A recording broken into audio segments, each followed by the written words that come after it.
अस्सलाम वालेकुम वरहमतुल्लाहि वबरकातुहू।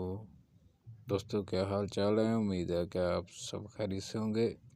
अल्लाह ताला आप सबको अपने हिफ्ज़ व अमान में रखे और हर बुला मुसीबत से महफूज रहें और अपने काम में कामयाब हों। जो दोस्त मेरी वीडियो देख रहा है उससे गुजारिश है कि मेरे चैनल को सब्सक्राइब कर लें, शेयर और लाइक कर दें, क्योंकि अगर सही रहनुमाई चाहिए फार्मूले की, कीमिया घर में सही रहनुमाई अगर आपको चाहिए, सही तरीक़ाकार आपको बताया जाए तो मेरे चैनल को सब्सक्राइब कर लें। मैं आपको, अगर आप कीमिया घर नहीं है तो मैं आपको इंशाल्लाह कीमिया घर बनाऊंगा और सारे वो तरीके आपको बताऊंगा जिससे इंसान सही कीमिया घर बन जाता है। कीमिया घर दोस्तों के लिए एक अहम पैगाम है कि जो कीमिया घरी में काम कर रहे हैं वो इन बातों का ख़ास ख्याल रखें, तभी कामयाबी है। कीमिया घर बहुत दूर है, कीमिया घरी बहुत दूर है, लेकिन अगर आप मेरे चैनल के साथ जुड़े रहें तो इंशाल्लाह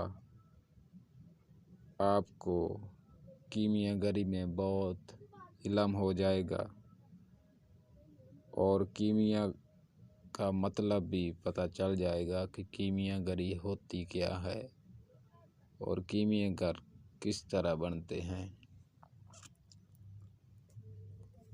कीमिया घर दोस्तों के लिए जो कीमिया में काम कर रहे हैं उनके लिए ये अहम खबर है, गौर से सुन लें।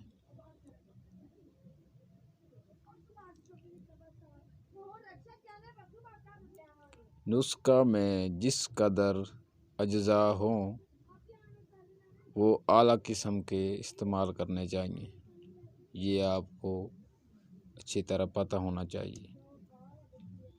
अज्जा को इस्तेमाल करने से पहले अच्छी तरह साफ़ मुसफ़्फ़ा करने के बाद इस्तेमाल में लाएं।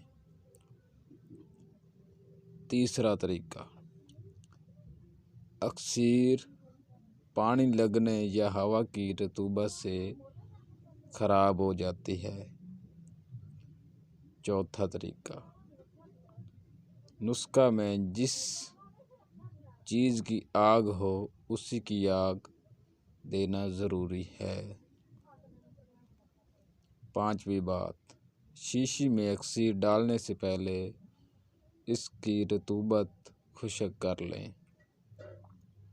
छठी बात, गुल हिकमत शुदा बर्तन को उस वक़्त तक आग ना दें जब तक अच्छी तरह खुश्क ना हो जाए। सातवीं बात, दवा को धूप में खरल ना करें।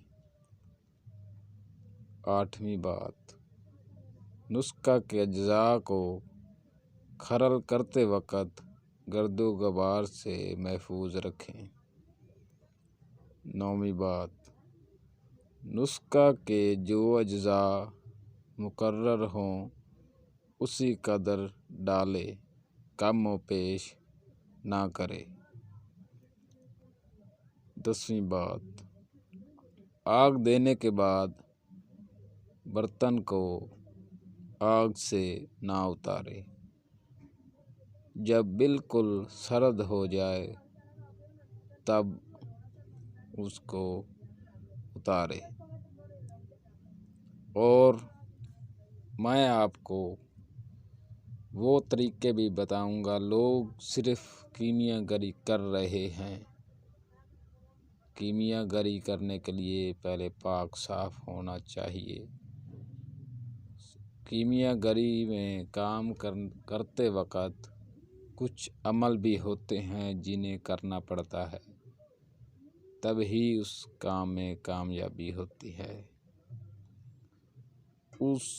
इस कीमियागरी के काम करने में कुछ ऐसे अमल भी होते हैं कि चांदी बना रहे हैं तो वो अमल भी साथ पढ़ते रहें, सोना बना रहे हैं तो वो अमल पढ़ते रहें, इसी तरह पारा कायम कर रहे हैं तो उसका अमल भी पढ़ते रहें। ये बहुत काम की चीज़ें आपको नहीं कोई बताएगा, सिर्फ यही बताएंगे कि ये काम कर लें, ये कर लें। मेरे पास कीमियागरी का पूरा फन है। जो दोस्त इस फन को हासिल करना चाहते हैं, समझना चाहते हैं कि कीमियागरी में किस तरह कामयाबी मिलती है, किस तरह कामयाब हुआ करते हैं और नुस्खे और अक्सर की पहचान क्या होती है, तो वो मैं सब चीज़ें आपको आस्ता आस्ता अपने चैनल पे डालता जाऊंगा। और जो भाई सीखना चाहे वो मेरे चैनल पे जुड़ जाए, मेरे चैनल के साथ जुड़ जाए, सब्सक्राइब कर ले, तो मेरी जो आएगी नई वीडियो वो आप तक पहुंच जाएगी और आप उससे इल्म हासिल कर सकेंगे, फ़ायदा हासिल कर सकेंगे। दोस्तों, मिलते हैं हम अगली वीडियो में। तब तक के लिए अपना ख्याल रखें और जो काम करें अच्छे से समझ कर करें, तभी कामयाबी है। ये कीमियागरी बच्चों का खेल नहीं, बहुत गहरी खाई है जिससे इंसान को निकलना बहुत मुश्किल है। इसमें उम्र भी जाती है। इस तरह नहीं कि बस हाथ डालो और कामयाबी हो गई। जो फार्मूले बताए जाए उससे अच्छी तरह समझ कर फिर करें, तभी कामयाबी है। ठीक है दोस्तों, मिलते हैं अगली वीडियो में। तब तक के लिए अपना ख्याल रखें। अल्लाह हाफिज़।